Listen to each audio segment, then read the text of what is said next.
Good afternoon. Welcome to Joy News Today. We're coming to you live from our studios in Kokomlemlebe on DTT because we're free to air on DSTV channel 421 and Go TV channel 125. We are your home of independent, fearless, and credible journalism. Coming up this afternoon, electricity supply likely to be affected anytime soon as Energy Minister reveals inadequate gas available for production. There's more as the minister touts achievement despite the challenges.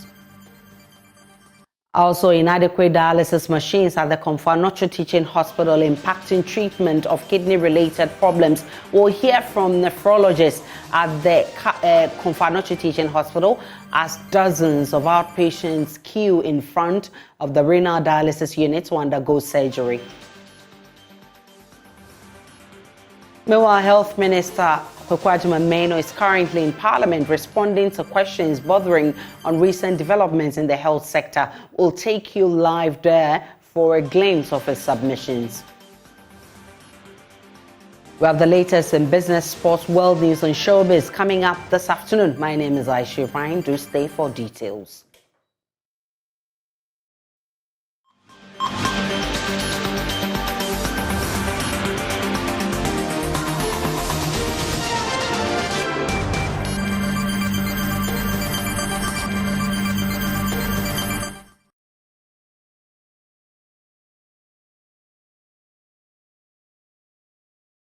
Many thanks for choosing us. Many outpatients with kidney problems seeking to undergo dialysis at the Komfo Teaching Hospital are compelled to queue for several hours due to inadequate dialysis machines at the hospital. The renal department of the hospital has in the past operated with only 2 machines to serve the hundreds of outpatients and admitted cases. Speaking on Love FM, nephrologist at the hospital, Dr. Elliot Koranteng-Tunnel, said the situation is constricting delivery of medical care to outpatients with acute kidney problems.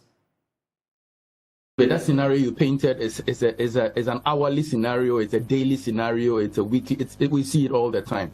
And it's all because even the people who are on admission, we have situations where you have more than 2 people needing, acutely, we call it dialysis, and they will not be able to. Sometimes you find me calling the nurses and negotiating, oh, I beg, as for this patient, try and manage some 1 hour craft for the patient, to be able to, because if we don't do it today, I cannot guarantee this patient will be alive tomorrow. So it is really difficult, and I think that is the situation which calls for, again, a national conversation for us to see how best we can get, solutions to it. That scenario is a daily scenario. It's virtually what happens every day, and that makes us sometimes very uncomfortable. And again, that is why the moment the patient has been discharged from the hospital, then they may have to find a peripheral facility to attend, or else then they will have to come and keep queuing and keep waiting, and sometimes they cannot be sure, because if you come from outside and of course there's an ICU patient or there's a patient who needs it more than you, as doctors we are supposed to try and put the person who needs it more than you ahead of you, so you end up waiting virtually the whole day, and then that is why probably would you be advised to try and find some facility elsewhere to attend.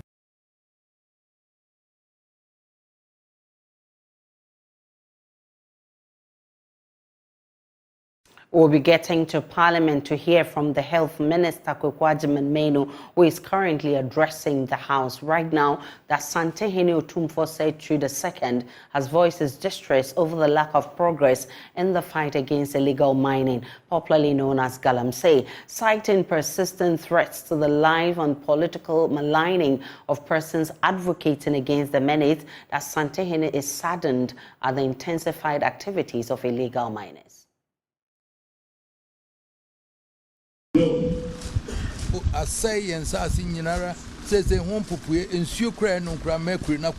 Galamsey has destroyed all our lands. This is influencing majority of emerging diseases in babies from long exposure to mercury in our water bodies. Yet, complaints do not get any attention. It's hurtful. I couldn't watch Erastus's documentary. I was overwhelmed with sadness.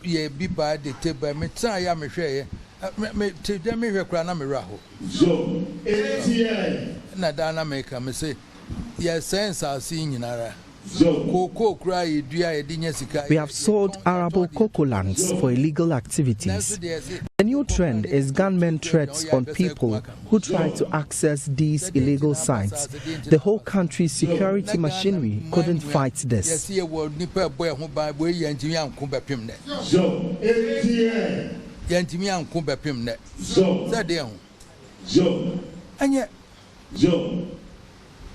Any abroad reclamation of the land in a one day, more year, different friends. I bet share man says, Miss Woman share or Boasen so, Meboa. I will F. Shenina. Now for ye who require, yet the fast way, Bessa ye. I know security report graduate. I have already arranged for reclamation of degraded lands, yet these areas have become danger zones and inaccessible. All these chiefs look on and accept their share of the illegality, so they won't even report. Soldiers are receiving unknown calls to seize military actions in these places. Who are those people behind the calls? As it is, say. So, Yabaka no creno so said a bay. Soldier for you, did you cook or a cohonina and Ira? It is a one of a quamai. Yet me free will be said, I heard a man call. Now, one afraid will be some one call. Minister for Energy, Dr. Matthew Poku-Prempeh, says there's inadequate gas in the country's energy reserves for electricity generation. There was a cut in gas supply recently due to debts owed the West African Gas Pipeline Company, plunging parts of the country into total darkness. At a media briefing this morning, the energy minister revealed the situation is as a result of over-reliance on the gas thermal plants. This, he says, differs from when power generation was supported by liquid fuel. Dr. Poku-Prempeh emphasized the availability of power in the country will now be determined by the timeliness in the payment for gas supply by the West African Gas Pipeline Company. And that was one of the first places I visited as an energy minister. Our congested network, some of them were 1950s and 40s and 60s. And there's a huge program to improve and consolidate and stabilize our grid systems. Because if you can generate as much as you want, if you cannot wheel it across where it is needed efficiently and reliably, you get the problem.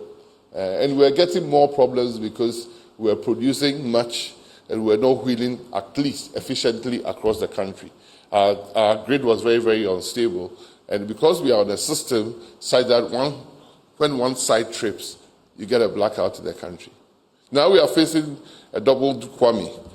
Now we have put everybody on gas. As soon as the gas inlets shut, then all the power systems that we have, or generation systems, go off. So that is why if people see lights out when they go out now, it is more extensive than previously, because previously the liquid fuels were in the various thermal plants scattered around, right? So if one thermal plant goes on, the other liquid fuel thermal plants would also be firing. But now we link all these plants with one pipeline supplying gas. It's not like the cylinders in our house. So it goes through the tubes and goes around. So once you have a major cut at one end, the devastation is horrendous. And we don't have enough gas for our generation as we speak. We don't have enough gas. Because we are so much dependent upon somebody providing you the gas, and the gas wants you to pay, we are the beck and call of the West Africa Gas Pipeline. If you don't give them their money on time, they cut you. Or they restrict your ability to even put your own gas through the system. Dr. Poku-Prempeh, however, adds, despite these challenges, government has been able to manage the power situation in the country better than the NDC government.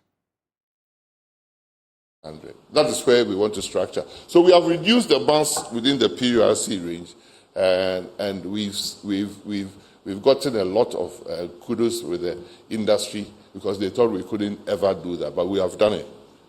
See, and another question for this government, things that people think are improbable happen. But we still suffer from high losses, both technical and commercial. And the duration and frequency of power outages are very, very minimal. Like I said, it is now in Tokra. Somebody engaged me 2 weeks ago because the power was out for 45 minutes in the person's house. As soon as it was out, the person called, "Hey, Napodum Kania." But this was the person who lost out of her business because under some previous government, for 4 years, he couldn't get electricity to do that. He couldn't pay for fuel for generation. Sometimes you wish that we could leave that period for 1 month and come into this period so that people won't talk again. But I cannot wish that for Ghanaians. We want the lights to be on when you want it. When you switch prayer, it comes. When you switch off, it goes. But we want people to be more considerate in using energy efficient devices so that we don't waste power. But when you look at the system energy losses per the ECG document they gave me, I've been joined by a member of the Mines and Energy Committee, Edward Bauer, who is also MP for Bongo, for more on this. I'm grateful for your time, Mr. Bauer. The last time we spoke, you alluded to this fact that has been made by the minister. Now the minister has confirmed that WAPCO is now holding our fate in terms of power supply. Should we be worried?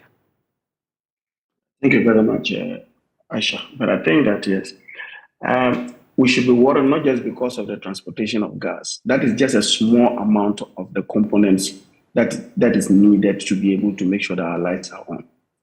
Aisha, as we speak now, in terms of total indebtedness for power that we have consumed, we are inching around almost 15 billion Ghana cedis that we have not paid. WAPCO is just the one that just takes the gas and brings. Even with that, when we were asked to just do a minimum payment of 8.31, we could not do. That's the first point. The second part that we should even be more worried is the fact that from the beginning of the year up to today, as we speak, our dependable capacity now is 3,407. Meanwhile, 3,407. Meanwhile, at peak, we are consuming in the neighborhood of 3,561. As at Wednesday, 8:55, we did not have enough power to give to Ghanaians. So when you see that there are sections of the country going off between 6 and 10, it's because as we speak now, from the beginning of the year up till now, we have a power generation deficit. Not only because of gas, but just simply that we do not have enough power. And so the minister must be candid and should not create the impression that seems to suggest that, it is when there's rain and then somebody's power trips, then for about 10 minutes, 15 minutes, they start calling him. We have a problem. We had warned on this, but because they had moved on the tangent of excess capacity, they refused to put in contingency measures to ensure that we begin to start seeing how we can up our generation capacity. And as I speak, our growth rate in terms of power consumption is so high. We are doing around 12% annually. And we do not have a corresponding addition in terms of that. That is why for about 11 months now, we have had deficit in terms of generation. So when you see your lights off in your area, it is not a localized one. It is just that because of the lack of transparency of this government, they will not allow GRIDCO to publish a load shedding plan for Ghana. Because the moment they do that, then their rhetoric, like what the minister is saying, cannot hold. So they will bully GRIDCO not to do that. But currently we have a huge problem. How do you react then to the minister's assertion that despite these challenges, the NPP government has managed electricity or power generation better than the NDC? Look, under the NDC, did you ever hear that independent power producers were threatening to cut off because they were not paying them? Did you hear that gas transporting companies like WAPCO were threatening to cut or curtail the supply of gas because we're not paying them? But there was doomsday during the NDC. That one was because, and that is one of the things that the former president said very clearly. The doomsday there was no occasion by the NDC. Indeed, the doomsday started somewhere around 2006. But because no government had the balls to be, excuse my language, but no government had the courage to be able to face it and deal with it, they never did. Until President Mahama came in 2012 and decided that, look, I was going to deal with this head on. And what did we do? We cleared that. As we speak, when he says that they have handled it better than us, at the time we're living, the total indebtedness of the whole energy sector, including the power subsector, was just about 2.4 billion. As we speak now, just to only IPPC alone, we owe them in the neighborhood of about 2.5 billion. We are not even talking about the petroleum sector.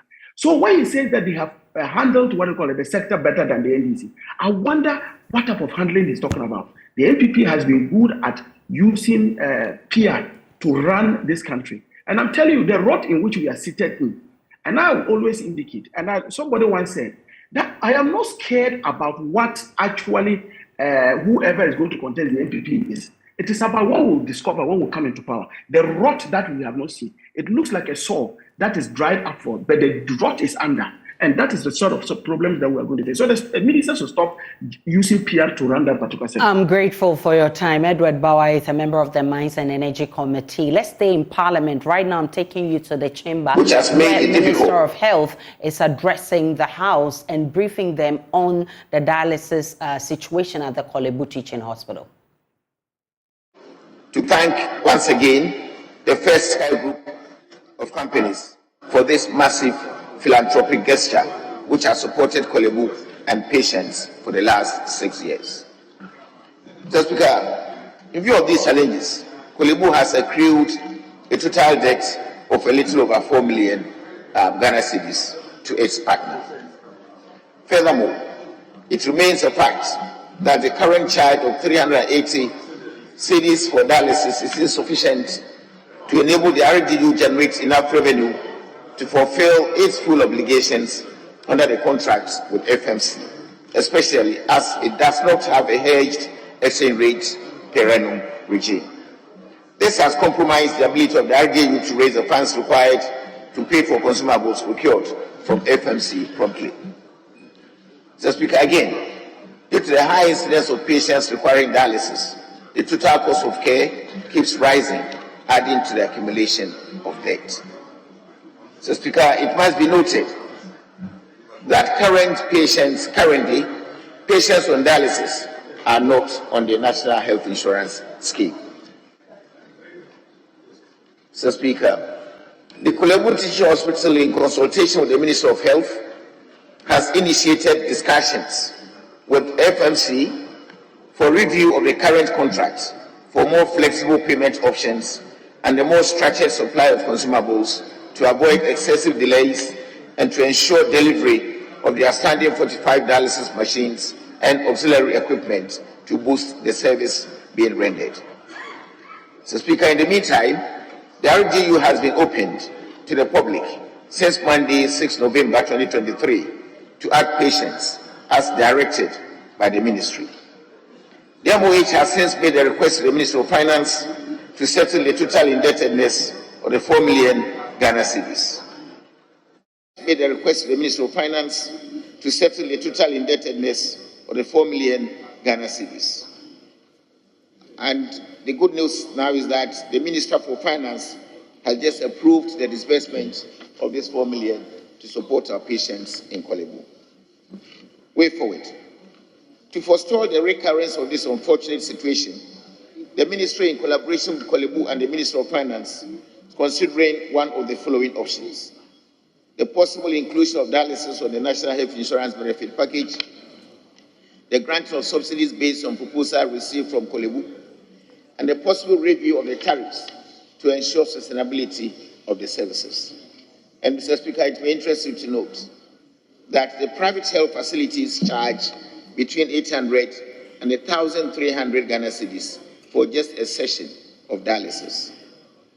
The decision on the options enumerated above, Mr. Speaker, will be announced as soon as practicable. Mr. Speaker, as part of our non-communicable diseases roadmap, the Ministry and its agencies will continue to raise awareness for prevention and early detection to reduce renal disease and minimize the burden on the renal units in the health sector. When this is realized, the total cost of care and the need for dialysis will be brought to the barest minimum. Mr. Speaker, government has invested, with the support of Parliament, by approving facilities for us in the construction of a 100-bed ultramodern urology and Nephrology Center of Excellence at the Kolebu Teaching Hospital, which will be commissioned by the end of the first quarter next year, 2024. This is aimed at facilitating the provision of kidney transplantation services, among others.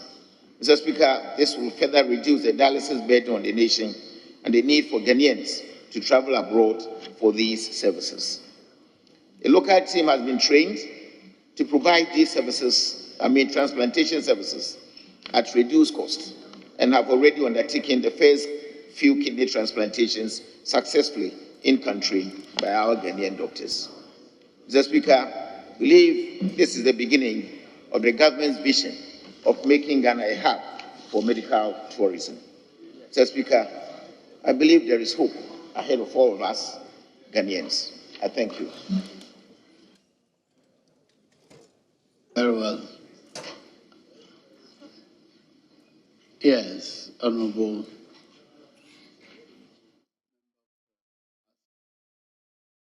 You heard the Health Minister Kwekwajaman Menu briefing Parliament on what government intends to do to deal with the situation at Kolebu Teaching Hospital. We'll definitely bring you more from Parliament. But of course, Minister for Information says Parliament and the public must hold the judiciary and the police accountable for the lack of action after attacks on journalists have been reported. The minister lamented that several cases reported to the police and subsequently put before courts have not seen any progress. Delivering a statement in Parliament, Kojo Ponkroma insisted the Information Ministry under his watch is doing everything to protect journalists and called on other bodies to live up to their responsibilities.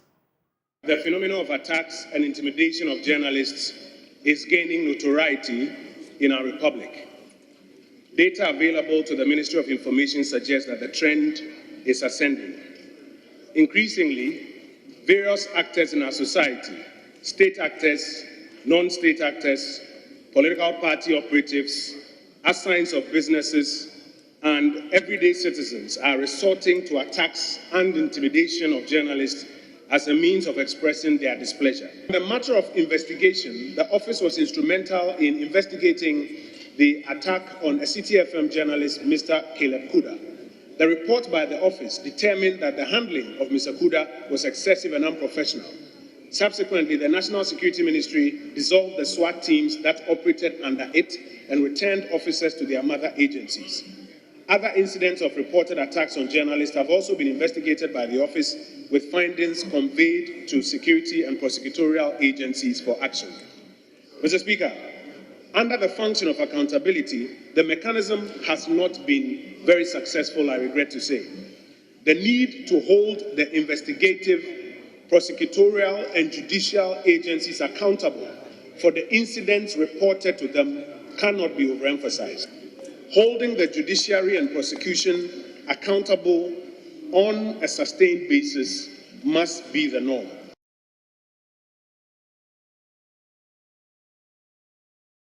IFOWA Central Rashid Pelpo has also been talking about threats on journalists, with special mention of our colleague Rasta Sasaridongo. Since the death of Ahmed Swali, we thought that Ghanaians may have learned some sense, that the leadership and the people would have learned some sense in handling journalists in Ghana. The Speaker, since then, 10 journalists, as reported by the Committee to Protect Journalism, journalists are hiding because they are afraid that if they expose themselves, they'll be hurt. Mr. Speaker, several other journalists, including the well-known Asaridonko, who reports on situations of illegal mining, deep destruction of our society, himself is hiding because his life is threatened. Mr. Speaker, we can't agree to project this society in this manner, that the records that have been portrayed show that Ghana is one of the worst countries where journalists are at risk because of what they do. So the records are there, and I was happy that the Honorable Sam George brought these things out very clearly. I was also disturbed and surprised that a very objective journalist like Manasseh Azuri had to run away to South Africa since after the death of the Ahmed Swale.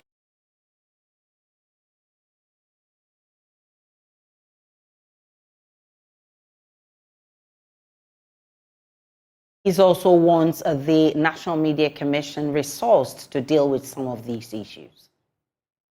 For Kaikwe North, Honorable Patrick Boama and Honorable Ayimedu, you must ensure, the Special Budget Committee must ensure that the National Media Commission is properly resourced. Because right now it is the Ministry of Information that supports the National Media Commission's work in ensuring press freedom. But the Ministry of Information in 2022 was given less than 1 million Ghana cedis for its goods and services. Less than 1 million Ghana cedis. If you even look at how much Honorable Kennedy Japan is alleged to have given delegates for James the last ended, it is more than that 1 million Ghana cedis. We need to make sure that we put our money where our mouth is and ensure that press freedom, Mr. Speaker, the press are the ones who carry our work here. We need to put our money where our mouth is and ensure that press freedom is truly well protected. Mr. Speaker. Parliamentary correspondent Kweku Asante joins me with more from Parliament. Kweku, we heard the Minister briefing the House on the dialysis situation at Korle Bu. How have MPs been responding to this? So because they don't have budget. Hello, Kweku Asante. Kweku Asante, unmute for me. Well, yes, the Health Minister, Kweku Asante, has just concluded his presentation on the dialysis crisis that is currently facing the country over the last few months. In fact, highlights of his speech that he has just delivered on the floor is that government is going to pay that 4 million debt owed the Korle Bu Teaching Hospital so that Korle Bu can, as it were, facilitate the actions at the renal unit of the hospital. He says they've made a request to the Finance Ministry. The Finance Minister has approved that that 4 million Ghana cedis must be paid. He's also said that government is seeking to renegotiate the contract that Korle Bu has with that South African company that is in charge of producing the raw materials and other consumables for the dialysis machines at the hospital. Those have been the highlight of the Health Minister's speech that has just concluded about a while ago. Currently on the floor, we have the former chief whip from the minority side, MP for Asawase, a member of the health committee, Mohammed Muntaka Mubarak, who says that it's unfortunate that government had to sit aloof for so long for these crises to deepen before they can go on. He's also been talking about the Korle Bu Teaching Hospital, their proposal to charge almost 700 Ghana cedis for the renal unit. He says that case has not been made, and if government through Parliament allows that to happen, all other hospitals are going to increase. It is also going to mean that private hospitals are also going to increase. It is going to cause considerable damage to a lot more people who have kidney issues. So clearly, Muntaka Mohammed Muntaka, who is still speaking, is not really excited about government handling of the entire issue. He also says Korle Bu's case to increase the cost for renal dialysis treatment has not been made up. He does not support that agree, and that is the case he's making on the floor. What other business has the MPs been dealing with?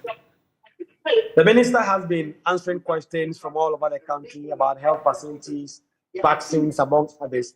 We expect that the National Security Minister will come to the floor any moment from now to brief MPs on the disturbances that we saw in Garu. You will recall that last week, Parliament ordered that the Finance Minister comes before Parliament to the National Security Minister to come before Parliament to brief MPs on this issue. So any moment from now, we expect that he will come in to come and brief MPs on the specific issues. The number of bills that will also be dealt with before Parliament adjourns for the day. Kweku Asante is our Parliamentary Affairs correspondent. Definitely there's more we'll be bringing in our subsequent bulletins. From Parliament, let's go to Adan because the Ghana Police Service has met chiefs and people of Tofu after disturbances there led to the death of 47-year-old father of 3, Kolete Womeno, and several others injured. On Monday, residents of Tofu, a salt mining community in the Adan West District of the Greater Accra region, clashed with some staff of Electrochem Ghana Limited. 3 days after his demise, it is emerging the deceased was not part of those who allegedly clashed with staff of Electrochem as the family demands probe into his death. In an engagement with the Tema Regional Police Command, leaders of the community said the police are blaming them for the death of their relative. We'll be engaging the chief shortly, but first, here's the wrap of Joy News' visit to the community 2 days after the incident.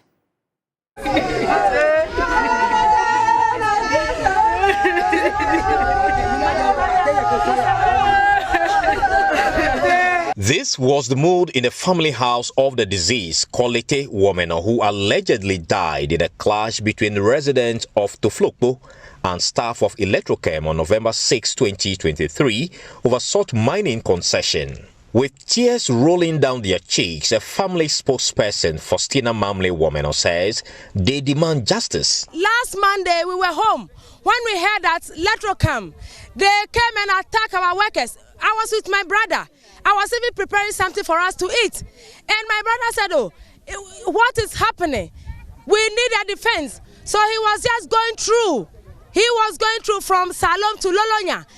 And on his way going, he wanted to see what is happening. In fact, my brother don't have even a portion of the songo to do the work. He is a farmer, a complete farmer. He even do farming during dry season. He was just passing. He is not part of those people who are working over there. And before we heard the news, they shot our brother. And he was lying down in a cold blood, left behind 3 children with a mother and a father. They are old, very old, above 80 years. And we are the family. This is the family. I am a sister who is going to take care of us. Nana Akufo-Addo. In fact, we are looking on to you. Apart from the disease, these men also say they suffered varied degrees of injuries resulting from gunshot and cutlass attacks on them. Nikomene wali amichu, wali abie, nejilanga din, ne awo uniform. On that Monday, some unknown men we believe to be laggards in the company of some police officers invaded our salt mining site and started packing our working tools. We protested, and before we realized, they pulled cutlasses and sharp metals and attacked us with them.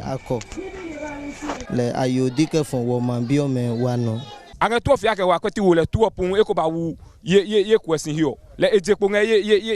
shot at us and the bullet hit me, penetrating my neck and elbow. With wailing and tears, women of the community, including wives of these victims, say they now live in fear.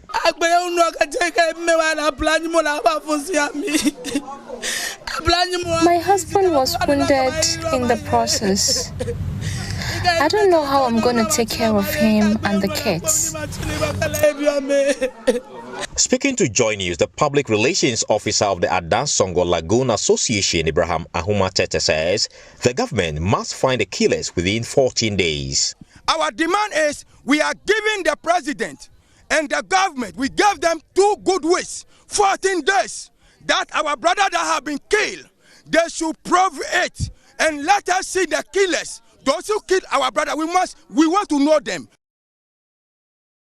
And coming up in business, the 2024 budget will be in line with the fiscal program and measures that government has agreed with the IMF. We'll be bringing you details of that in business shortly.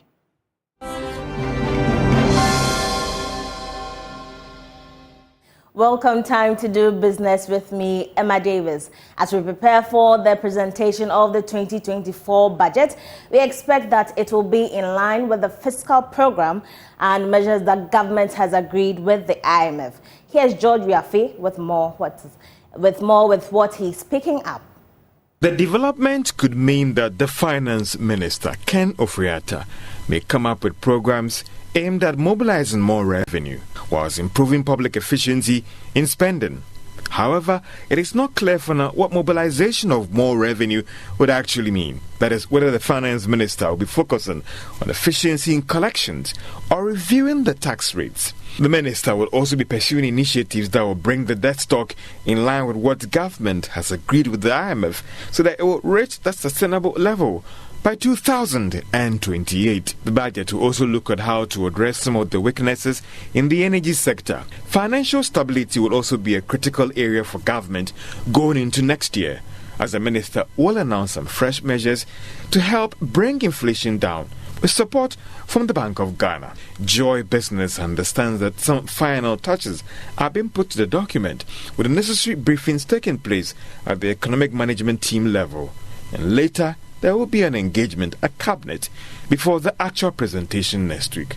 But for many, they'll be looking out for how government will be planning to contain expenditure, especially in an election year.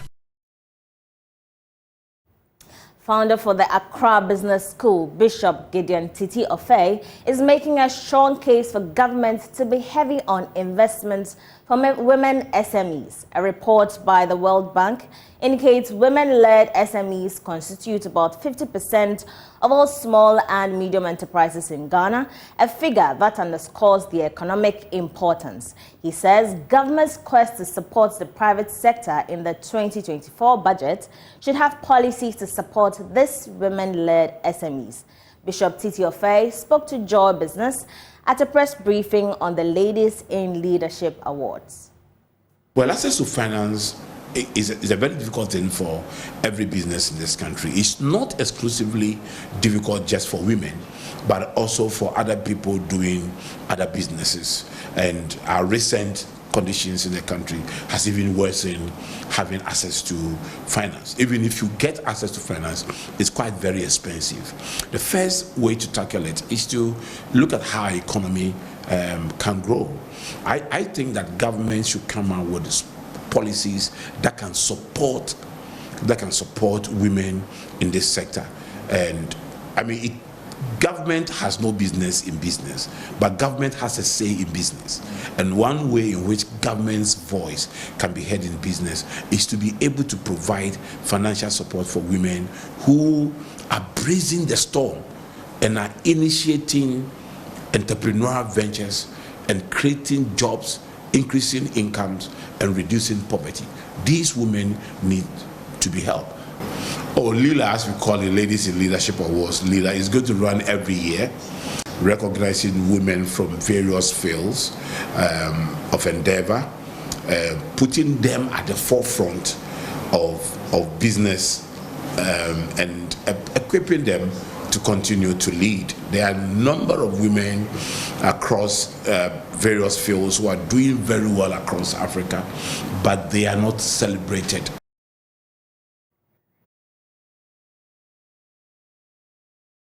That's all for business. My name is Emma Davis. For more business news, do log on to myjoyonline.com. Up next is sports.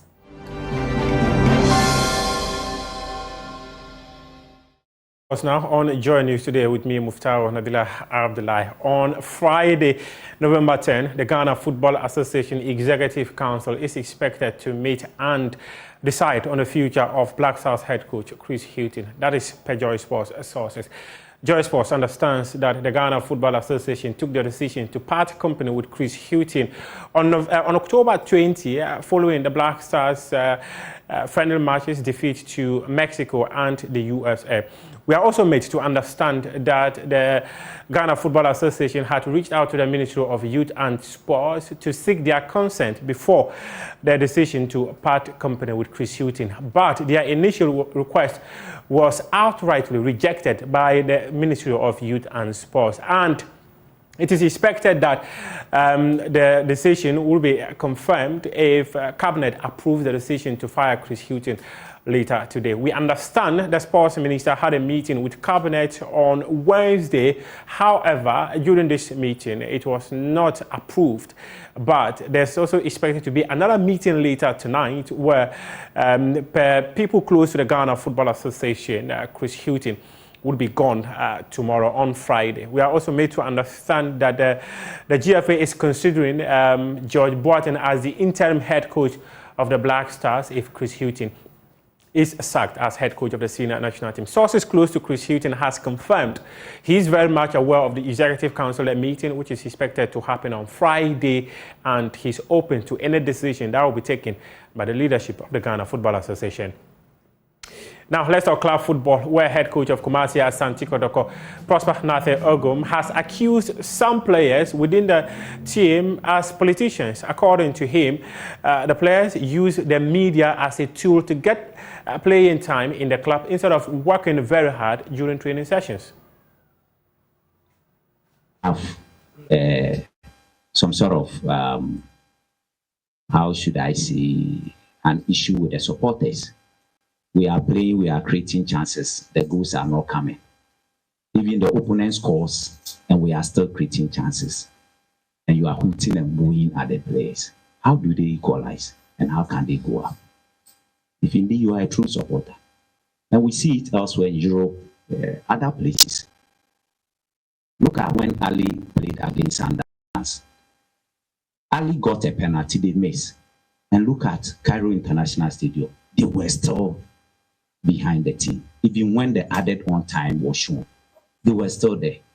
And when the game was over, they were still there, chanting. That is the spirit of a team. So you don't only come to stadium all with the expectation that you are coming to, you expect that we should win. And we are not winning, or we are creating chances, we are not scoring. So you turn against your own team. When you do that, you ask, but I want to even answer it myself. Coach brought some players, and that he wants those players to play. Do you know what happens at training? You don't know. But have you forgotten that it is the very coach who was given the opportunity to ask some players to go and to let some players stay? So I made some players to stay because me staying at home 1 year and watching the team, I saw that those who I asked to stay could help in the course, what I want to do. And then, as I said earlier, wanting to bring in those Premier League players. So, for instance, even those who have played, you'll be surprised that I've penciled so many of them down. I have a tactical sheet. Every match we play, if this player is very good, I pencil him down. So I'm fixing my tactical sheets in the house. So those Premier League players were brought in. First Division players were brought in. Division 2 players were brought in. It's all about the coach thinking that those players can help. So if you are an old player and you never worked with the coach, or you have even worked with the coach, let me even say you never worked with the coach, and you know who the coach is and what the coach represents, and the coach comes and you think that you can be a politician within the club. I tell them, most of you are politicians, I know, but I don't want to mind you. Players stay in Kotoko after 1-2 years, they turn into politicians. They use the media to fight for positions to play. But me as a coach, you will never get me. Because I'm so strong-minded that it's not what people say that I follow. If what you are saying is indeed the right thing, then moral values will force me to what? To implement it. But if what you are saying is the wrong thing, then that it will not force me. The fact that something is wrong, and all of us here in the room are saying it is. The head coach of Kumasi Asante Kotoko, Dr. Prosper Nathe Ogum, speaking there during a press conference they had on Wednesday. Later today, Ampim Dakwan ladies will play their second game in the CAF Women's Champions League. They are coming up against AS Monday. And we'll have details of the outcome of that game in our subsequent bulletin. This is how we wrap up sports here on Joy News today with me, Muftaru Nabila Abla. We appreciate your time.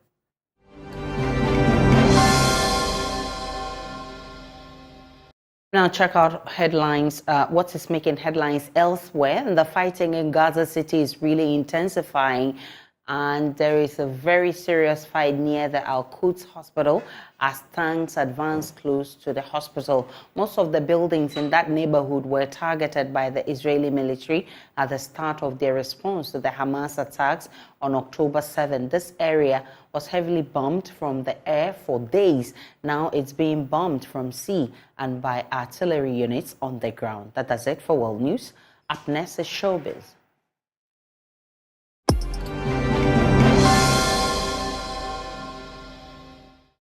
You're welcome to Showbiz, and let's delve into what is making the headlines. And PSC Esther has released, she has actually launched the second edition of her concert Made by Grace, and she held a press launch at the Marriott Hotel that is 2 nights ago to actually inform all media personnel who were there and also outdoor the artists who will be on the bill for the second edition.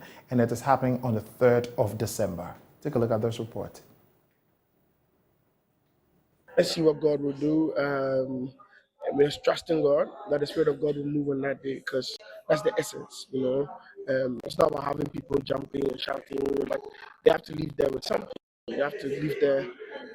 They have to feel the presence before they leave, and that's the desire. That's what we are all fighting for. So that's what we want. Let's see what happens on that day. Let's see what God decides to do or how He decides to move. For me, I'm just a vessel. We are believing God for a wonderful day on that very day. A wonderful time with Christ, a wonderful time with the believers that will be coming in the auditorium. So I'm entreating everybody to come. You can't expect anything less from me, honestly, by the special grace of God. We'll be there to praise God. For me, the second edition is one that I'm really looking forward to, and typical of her, I know that she's gonna rip the roof on that day, on the 3rd of December, and that's just up to rhythms. So that on the 3rd of December, you don't want to miss it. Yeah, UPSA. I am just praying that God's people be blessed. And there you go with the expectations of some performers and the patrons who will be in the auditorium at UPSA come the 3rd of December for the second edition of Made by Grace by PSC Esther. Made by Grace second edition will be happening at the UPSA auditorium on the 3rd of December, 4 p.m. prompt. And just as the name goes, Floral Made by Grace experience by PSC Esther. Floral Tofu being the headline sponsor. Yes, Barbara, the marketing manager, spoke why they decided to sponsor PSC Esther.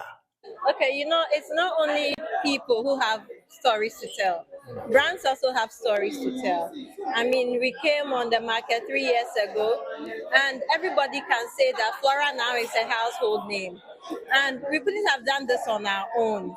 And we acknowledge the fact that some supreme being somewhere has helped us. Apart from our own efforts, God has been there for us. And so we just wanted to do something. And PSCA presented us with the opportunity.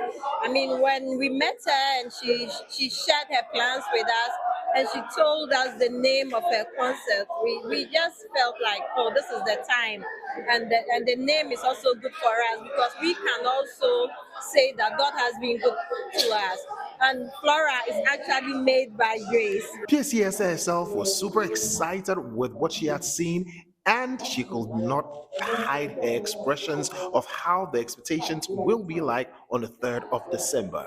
I know I was saying there that last year was bigger, but this year it will be biggest. What did you look at to be able to tell yourself that these are the people I am putting on the stage? You see, we try to blend it because my mothers, the daughters of glorious Jesus. Everybody know daughters.